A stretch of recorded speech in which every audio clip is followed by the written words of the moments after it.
Okey, untuk cikgu sambung sikit yang tentang keradioaktifan. Itu cikgu tak cakap yang tindak balas berantai ni dia hanya boleh berlaku kalau kamu letak uranium ni banyak-banyak kan.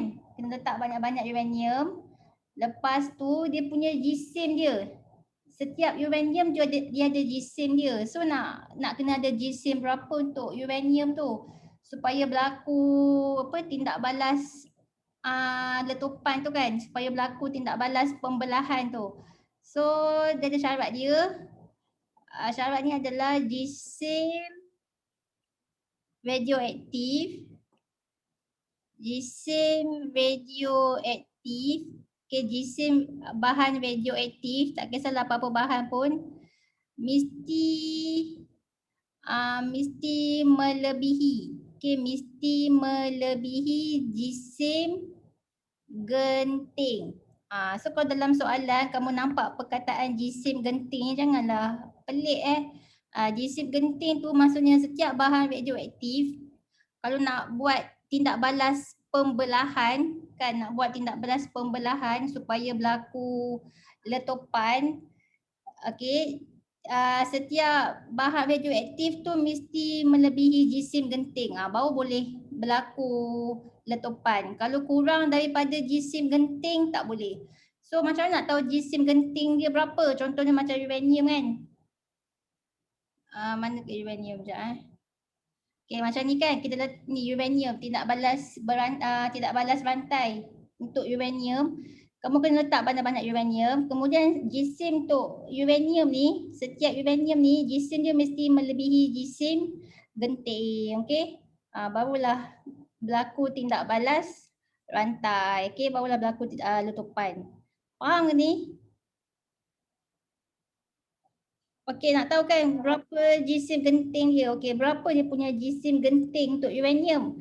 Okey, contohnya Okey, sekejap cikgu ni sekejap.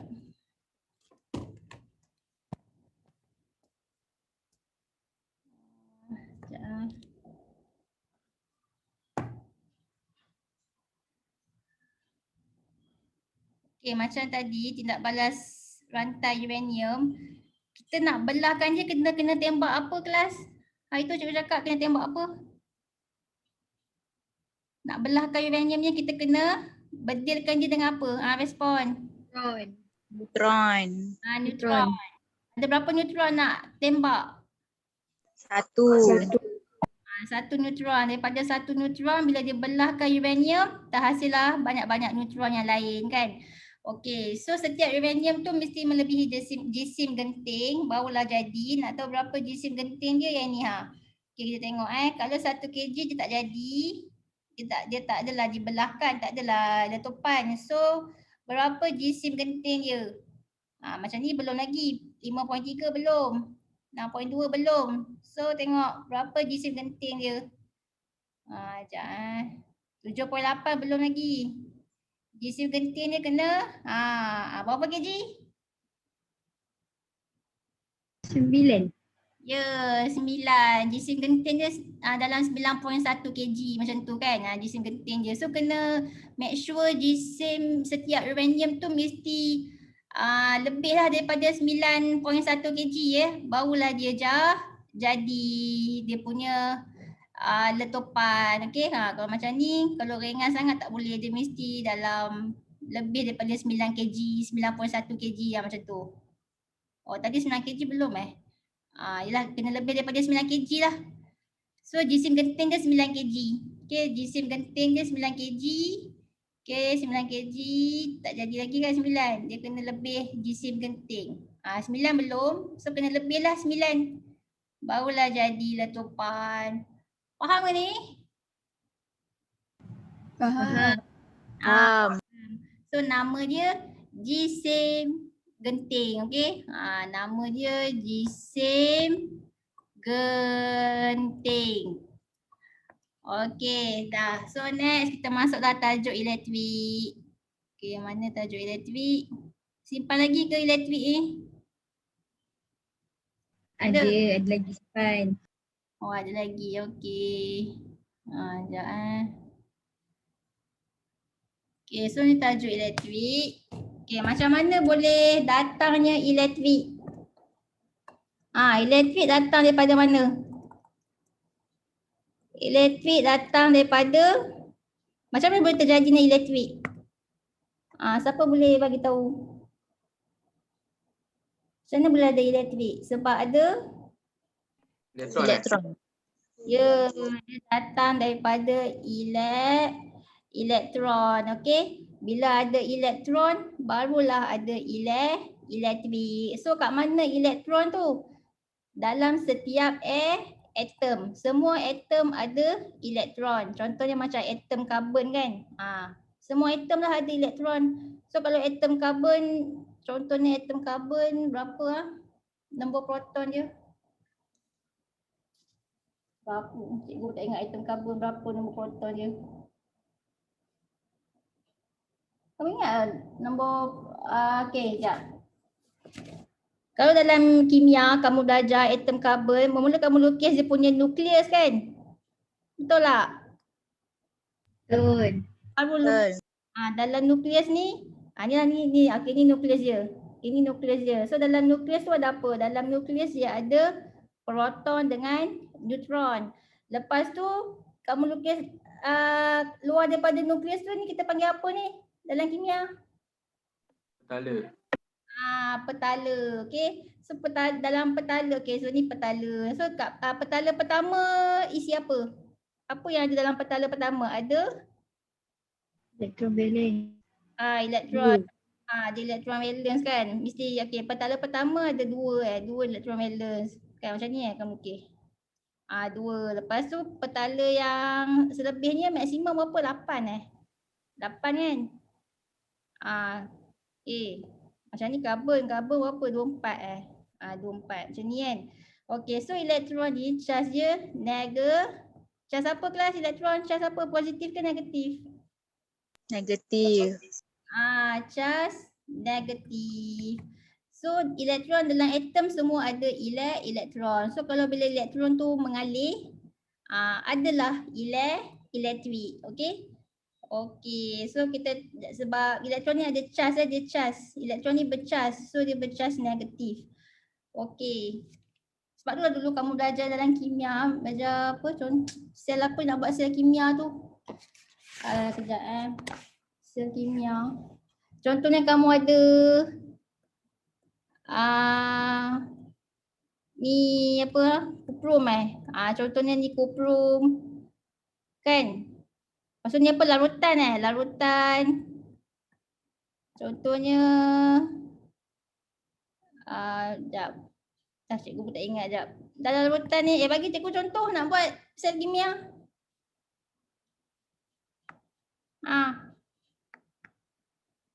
Dah belajar kan? Dah. Macam mana? Nak buat sel kimia. Contoh larutan. Apa larutan?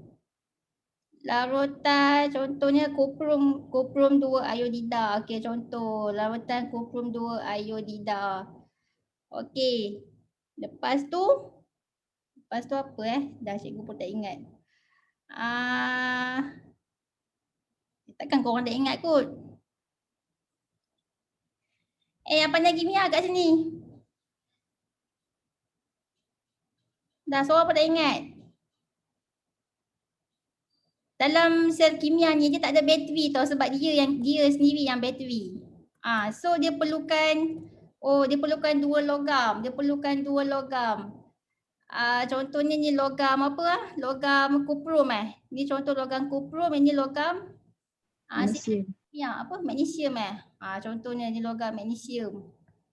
Lepas tu dalam CV elektrokimia, logam-logam yang kat atas tu logam yang apa? Dia lebih elektropositif kan? So yang mana lebih elektropositif? Magnesium ke kuprum? Magnesium. Magnesium yang lebih elektropositif. So magnesium akan buang elektron kan? Dia akan buang elektron. Okay, so magnesium lebih elektropositif. So dia buang elektron. So elektron tu mengalir kan? Dia mengalir pergi ke pergi ke kuprum. Yang kuprum pula dia kurang elektron positif. So dia buat apa? Dia terima elektron.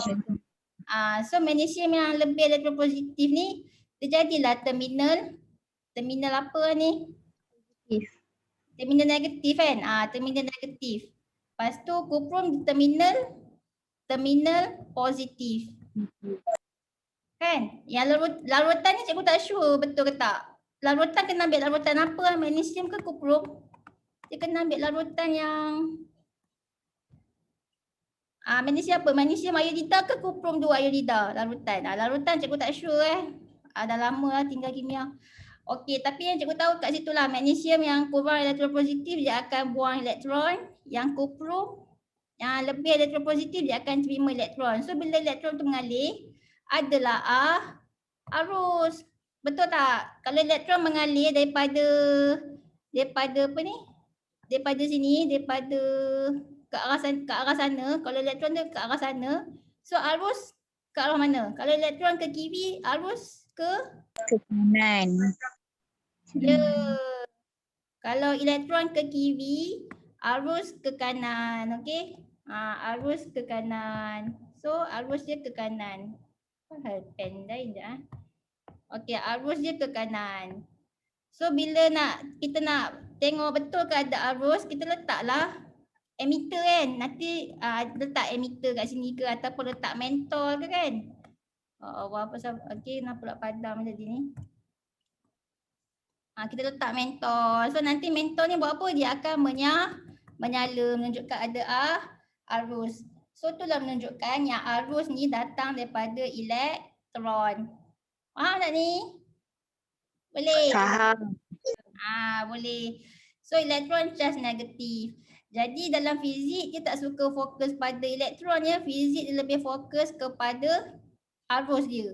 Terus fokus kepada arus elektrik dia. Bukan dia tak fokus pada elektron. Kimia dia suka fokus pada elektron. Fizik dia suka fokus pada arus. Okey, so kita pun nak test apa ni betul ke elektron ni mengalir. So kalau dalam fizik dia nak test elektron mengalir kan. Dia pakai ni penjana Van de Graaff. Okey, penjana Van de Graaff. So nanti kan okey, cikgu tunjuk video penjana Van de Graaff ni. Kat makmal kita ada tau. Ada penjana Van de Graaff. Biasanya cikgu akan buatlah eksperimen tu, penjana Van de Graaff tu. Okey, kejap kejap. Kenapalah kejap.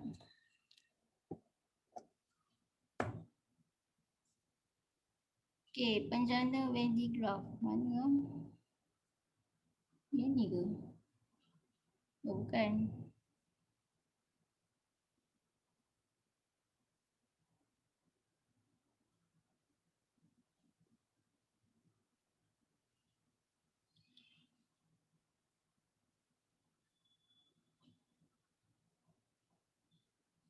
Esok kamu ada program kan? Esok pagi? Betul. Ada. Pukul apa program tu? Pukul apa? Tak sure. Dah asal lambat ni. Esok 10.30 Zazah. 10.30 pagi. Okey. Okey, mana penjana Van de Graaff? Sekejap.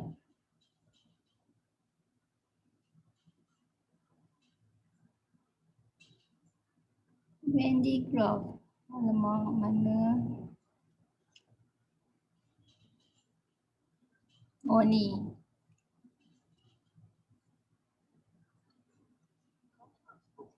Okey, inilah penjana Van de Graaff Kamu kena pusing-pusingkan dia supaya nak hasilkan elektron supaya nak hasilkan banyak charge negatif. So kan nanti dalam Van de Graaff yang bulat tu kan nama dia kubah. Kubah. So bayangkanlah ni animation video bayangkanlah terhasil charge negatif. Banyaklah charge negatif dekat sini.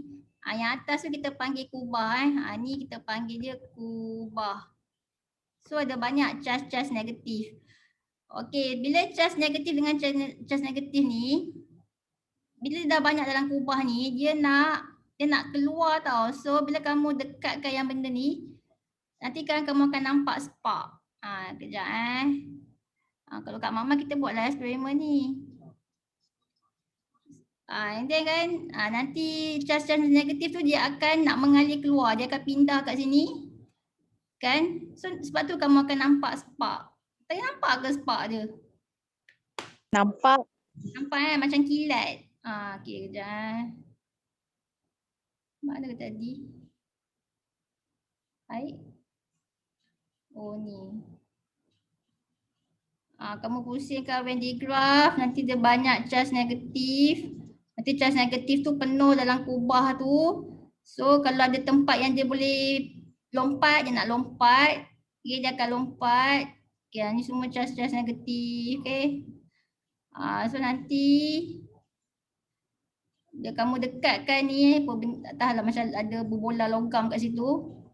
Nanti dia akan lompat. Tu yang nampak macam kilat. Dia macam ada spark macam tu, okay. So charge negatif tu lompat kan. So dia mengalir lah, dia mengalir pergi ke tempat lain. Dia pergi kat logam tu.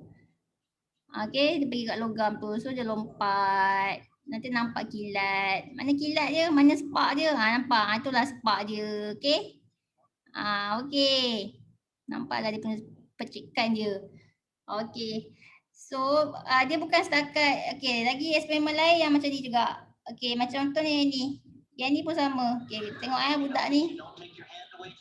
Budak tu pegang Venn diagram. Venn diagram ni ada banyak kan charge negatif. Nanti charge negatif tu buat apa kelas?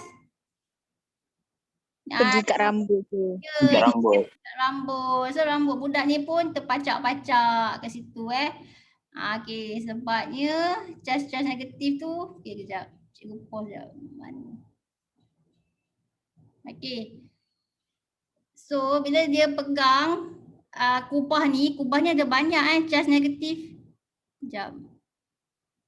Dia ada banyak charge negatif dalam ni. So kalau dia pegang, mestilah charge negatif tu mengalir. Dia mengalir kat badan budak ni. Lepas tu dia mengalir kat rambut. Lepas tu charge negatif dengan charge negatif dia menarik ke menolak antara satu sama lain? Negatif dengan negatif. Dia menolak kan? Ya, dia menolak. So bila charge negatif dengan charge negatif dia menolak, tu yang buat rambut budak ni terpacak macam ni. Sebab charge negatif dalam rambut tu menolak antara satu sama lain. Tu yang membuatkan rambut budak ni terpacak. Okay. Kalau kat mak-mak, cikgu guna ni. Barbie doll. Ada anak patung. Nanti nampaklah rambut dia terpacak. Kalau kita ada kat sekolah, kita buatlah eksperimen ni. Masalahnya sekolah pun tak buka lagi kan. So faham benda ni? Boleh ke? Boleh. Boleh. Okay. Okay, next. Mana ke? Okay, jadi kat sini. Sekejap, banyak pula dia runting. Okay, jadi kat sini kamu salin sikit. Sekejap. Tak boleh padam ni. Sekejap.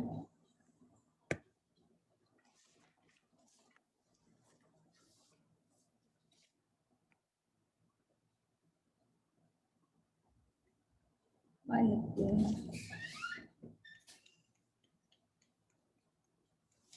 Okay, kamu salin sikit kat situ. Aliran arus. Okay. Aliran arus adalah aliran. Sekejap. Arus. Okay, silap. Arus adalah aliran charge elektrik. Okay.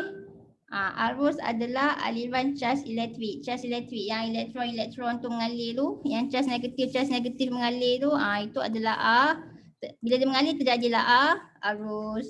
Okey, next kita tengok ni lah simbol-simbol dalam litar elektrik. So ni semua tahu kan ni simbol apa? Simbol Sel kering. ya, simbol sel kering. So kalau macam ni dia ada satu je sel kering. Kalau macam ni sekejap. Okey, kalau macam ni ada berapa sel kering? Kalau ni ada berapa sel kering? 3 kan? 1, 2, 3. Kalau banyak sangat sel kering, dia buat yang macam ni, lepas tu dia buat dash dash dash, tu maksudnya ada banyak sel kering. Okey, ni adalah simbol Swiss, biasa tengok kan. Sekejap Biasa. biasa, lepas tu ni menthol. Okey, kamu boleh lukis macam ni ataupun lukis X. Ni pun menthol juga, simbol menthol. Okey, ni perintang, okey ni emitter. Okey, apa fungsi emitter? Emitter, apa fungsi emitter? Respon. Ukur arus elektrik. Ya, ukur arus elektrik. Dalam fizik kalau kamu jawab ukur arus pun dapat dia tak kisah Arus tu maksudnya arus elektrik lah. Kalau kamu nak tulis penuh pun tak apa juga, ukur arus elektrik. Tapi nak buat ukur arus pun kamu nak buat ukur arus je pun boleh. Okey, tu emitter. Kalau okey, kalau macam ni unit dia ampere lah. Kan ni unit dia ampere. Kalau ni microammeter, so unit dia apa? Respon. Kalau microammeter unit dia mestilah apa? Kalau emitter unit dia ampere. Kalau microammeter unit dia? Microampere. Ya, microampere. Okey, unit dia microampere. Microampere. Okey. Kalau ni milliammeter unit dia? Unit dia apa ni?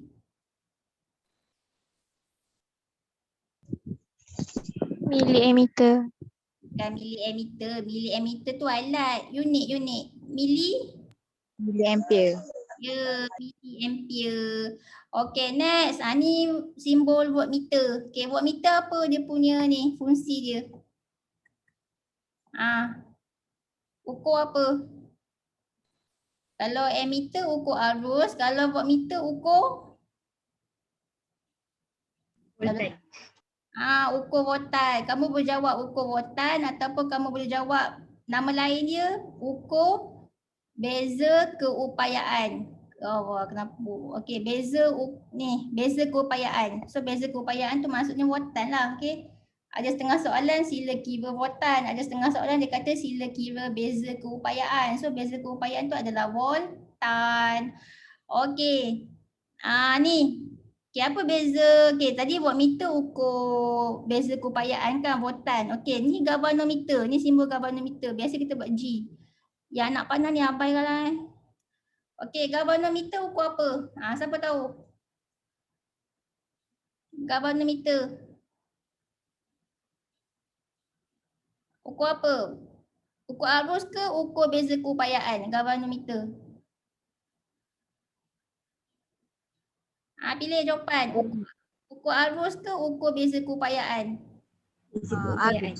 Keupayaan. Keupayaan. Beza keupayaan. Beza keupayaan voltmeter je. Voltmeter je yang ukur beza keupayaan, yang ukur voltan. Galvanometer ni dia ukur arus, tapi special sikitlah arus dia. Dia arus arohan nama dia. Bila nak jumpa arus arohan ni dalam tajuk elektromagnet. Okey? Dalam tajuk elektromagnet ada topik ni lah, arus arohan. Okay, sebab tu lah beza tau emitter dengan galvanometer. Kalau kamu tengok kat sini, mana ke? Ni emitter. Dia punya kosong je dekat sini kan. So kalau ada arus, jarum tu akan terpesong lah. Okay, tu emitter. Tapi kalau galvanometer, ni galvanometer. Kat mana kosong dia? Dekat tengah. Okey, maksudnya kan jarum dia sekejap boleh ke kanan, sekejap boleh ke kiri. Sebabnya arus arohan, arus arohan ni dia terjadi dengan arus arohan ni dia terjadi dengan sekejap ke kanan, sekejap ke kiri. Macam itulah nanti kita belajar dalam elektromagnet. Cikgu malas nak detail tentang arus arohan ni. Nanti kita pergi elektromagnet Kan? Tak apa Tapi kalau tak apa okey. So bila kalau kita buat eksperimen kan, eksperimen elektromagnet yang hasilkan arus arohan tu, dia kamu akan nampaklah jarum dia sekejap pesong kanan, sekejap pesong kiri. Itu arus arohan lah tu. Okey, next. Okey, ni simbol arus ulang-alik. Okey, biasa tengok kan simbol arus ulang-alik. Okey, ni rheostat. Okey, rheostat ataupun nama lain dia perintang. Perintang boleh ubah Kalau ni perintang, maksudnya dia bagikan rintangan pada litar kamu. Kita litar elektrik kita perlukan perintang juga tau. Dia perintang ni bukannya tak bagus tapi kena juga ada perintang supaya apa? Supaya alat tu tak rosak Sebab tu kena ada perintang. Okey, yang rheostat ni dia perintang juga tapi dia perintang boleh ubah. Perintang boleh ubah. Maksudnya kan dia punya rintangan dia kamu boleh adjust. Nak 2 ohm ke, 4 ohm ke, 5 ohm ke, dia boleh adjust kat sini. Tapi kalau perintah yang ni dia dah fix, dah tetap dah. Kalau kamu ambil perintah 2 ohm, 2 ohm je lah. Kalau perintah 6 ohm, 6 ohm je lah. Yang rheostat ni kita boleh ubah-ubah rintangan dia. Faham ke ni? Boleh? Boleh. Okey, boleh. Okey, next.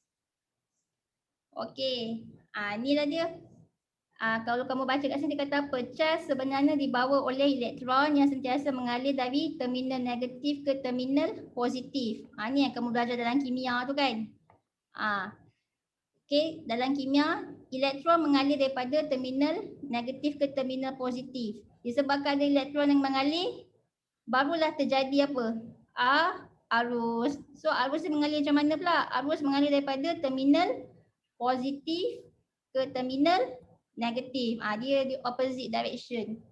Kalau elektron dia ke kanan, arus dia ke kiri. Tu beza arus dengan elektron. Faham ke ni? Faham. Okay, next. Okay, kita nak kira pula. Macam mana nak kira cas elektrik? Okay, ada formula dia Formula untuk kira cas elektrik, iaitu Q sama dengan IT. Okay, so Q tu apa? Q tu adalah cas elektrik. Unit dia kolom. Kolom. Simbol dia C besar, kolom. I tu apa? Siapa tahu I tu apa? Arus. I tu arus So unit dia apa? Kalau unit arus? Ampere. Ampere. Unit dia ampere. Apa simbol untuk ampere? A besar. Besar. Okey. Lepas tu T. T tu T kamu tahulah, T tu time. Masa.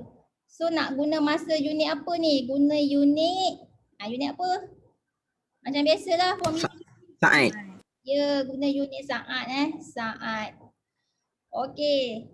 So kita boleh kira lah cas elektrik pakai formula ni. Okey. So soalan ni kata mentol P dinyalakan selama 5 minit dengan menggunakan sebuah sel kering. Ni mentol P dinyalakan menggunakan sebuah sel kering. Lepas tu dia kata berapakah kuantiti cas yang mengalir melalui mentol itu jika emitter menunjukkan bacaan 0.3 ampere. Emitter tunjuk bacaan 0.3 ampere. Kamu nak kira kuantiti cas. Nak kira cas elektrik lah ni, nak kira cas elektrik. So pakai formula ni lah, Q sama dengan IT. Cuba kira sekarang dapat berapa? I tahu kan berapa ampere? I 0.3 ampere. T time dia guna apa ni, dia mentol ni nyalakan selama 5 minit. So masa dia 5 minit, tukar ke saat. Okay, 5 minit ke saat berapa? 300. 1 minit 60 saat, 5 minit 300 saat. Okay, so masuk dalam formula ni. Cuba kira dapat berapa? 90 kolom. Dapat 90 kolom. Betul? Betul. Q sama dengan IT. So I tadi berapa tadi? 0.3 ampere. Lepas tu T masa 300 saat. So kamu akan dapat 90. So unit untuk charge elektrik kolom C besar, okay? Tapi kalau lah dalam exam kamu macam tak berapa nak ingat pula kolom, yang kamu nampak ampere dengan saat ni, boleh juga buat macam ni, ampere saat. Tak ada masalah dan dia ada unit. Nak tunjuk pandai sikit buatlah ni, kolom. Okay. Boleh? Boleh. Okay, next. Okay. Tadi cikgu bagi formula nak kira charge elektrik, Q sama dengan IT. Okay, ada lagi satu formula nak kira charge elektrik juga. Okay, dia tak pakai Q dengan IT tapi dia guna lain. Dia guna Q sama dengan, okay kejap tak padam. Kejap. Okay, selain daripada Q sama dengan IT, kita boleh guna Q sama dengan NE. Okay, Q sama dengan NE. Mana ke kejap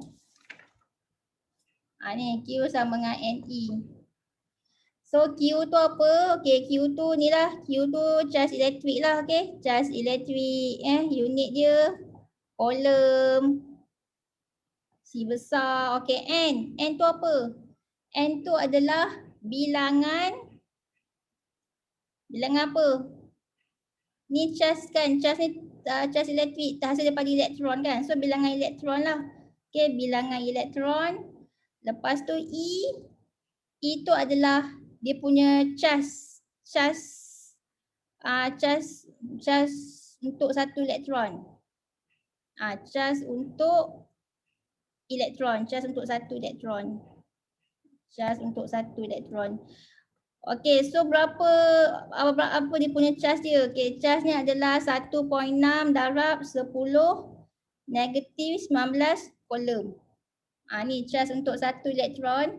Nilai ni adalah 1.6 darab 10 negatif 19 kolom. Okay, ni formula dia.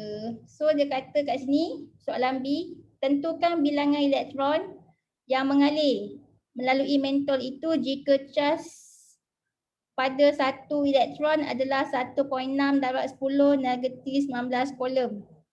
Dia nak kamu cari bilangan elektron ya. N ni. Boleh cari tak? Boleh. Boleh kan? Tadi dah tahu kan Q. Q tadi berapa tadi Q? Q tadi. Kenapa ni?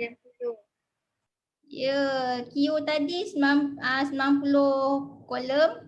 Lepas tu yang elektron tu, charge untuk elektron tahu kan nilai dia? Charge untuk elektron 1.6 darab 10 negatif 19 kan? Kolom. So kamu boleh cari N, okay? Bilangan elektron dia. Okay, cuba cari ada berapa bilangan elektron dia. Q sama 625 darab 10 / 20. 6.5 ke 5.6? 5.625. Oh, 5.625. Ya betul. 5.625 darab 10 kuasa 20. Okay.